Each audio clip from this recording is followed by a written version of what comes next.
Alright everyone, welcome to Seb VR. For this benchmark, I'm going to set the Steam VR resolution to 100%. How resolution works with Oculus software combined with Steam VR is a bit of a mess in my opinion, but for the purpose of this benchmark, this will remain at 100%, and then I'll change the resolution here in the Oculus software. I'm going to start with a resolution as close to native Quest 2 display resolution as possible, which will be 3920 x 1984. And 90 Hz of course. I hope it won't be too confusing with 4 screens here. We have low, mid, high and ultra graphic settings, and the number to keep an eye on is this, the FPS, frames per second or frame rate. Since this is VR, the game will try to maintain the chosen refresh rate, which in this case is 90 Hz. It won't go over 90 FPS because the key for smooth VR gameplay is a steady frame rate. As you can see, the 2070 Super is handling this resolution really well, with only very occasional drops from 90, and it was just 1 or 2 frames, so that wouldn't have been noticeable while playing. It only happens on high and ultra settings. High saw the lowest drop down to 88, but this is great news for anyone with an RTX 2070 Super or equivalent card. In fact, I bet any card in the 2000 series would play this game just fine at this near 4K resolution. I have a feeling Valve has spent a lot of time optimizing this. In fact, I think most developers make sure that VR games are well optimized since they need to run at high resolution. And it's great that PC VR no longer requires the very top end of graphics card to get a good experience. I've classed 2070 Super as a mid-range card. No one is doubting that the 3000 series can handle VR, so no point benchmarking that really. Well, I also can't get a hold of one because minus.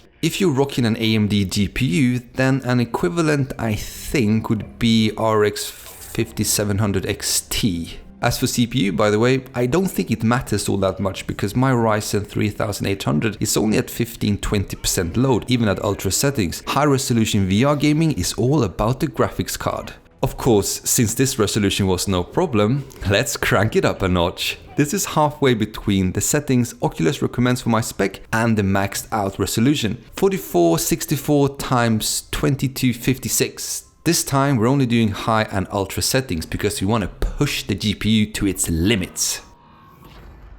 We're already seeing huge drops, down to 45 on both settings, but it soon stabilizes again and settles at 90. The GPU load actually goes above 90, but the CPU is in its 20s. Ultra drops a fair bit again, but high is looking quite good, and I dare you to spot the difference between the two settings. I think generally speaking, ultra is for screenshots and benchmarking, and high is for playing. And in VR, you could argue that resolution is king, because you want clarity. Well, to a certain extent. I will definitely go for graphics settings on high and then push the resolution as high as possible while retaining a smooth 90 FPS. It's pretty clear that as soon as there are NPCs on screen, the GPU has to work a lot harder. In the final scene here, the workload goes up in the 90s again, really pushing the 2070 Super, and we are also seeing some FPS drops. But all the drops are short spikes, if a drop can be a spike, not sure.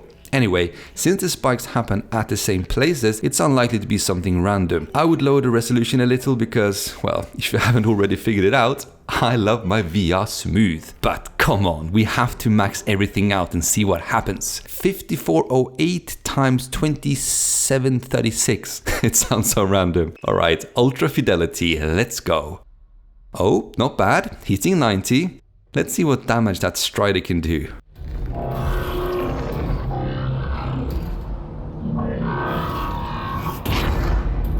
45. Wow, that's the same as before. Okay, not sure what conclusions to draw here. Oh, this bit is brutal. Well, I remember what this felt like in game. Just awful, like a motion sickness epilepsy inducing slideshow of horror. If you're used to flat screen gaming, you might go, hey, 45 isn't too bad, I can work with that, and consoles are usually 30 FPS. Well, sure, but no. It's not the same. You can't tell from watching the video either. It's the curse of VR, isn't it? A video on a monitor will never do it justice. I had a pretty good time on the roof, but then we hit that button and the slideshow of horror starts once again. The CPU is basically on holiday, with a drinking bird pressing the buttons for it, and the GPU is doing all the work.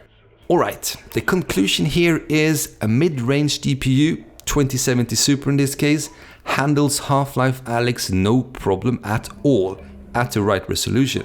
As for how high you want to go, it's really up to you if you prefer visual clarity over smooth gameplay. Personally, I will always choose smooth.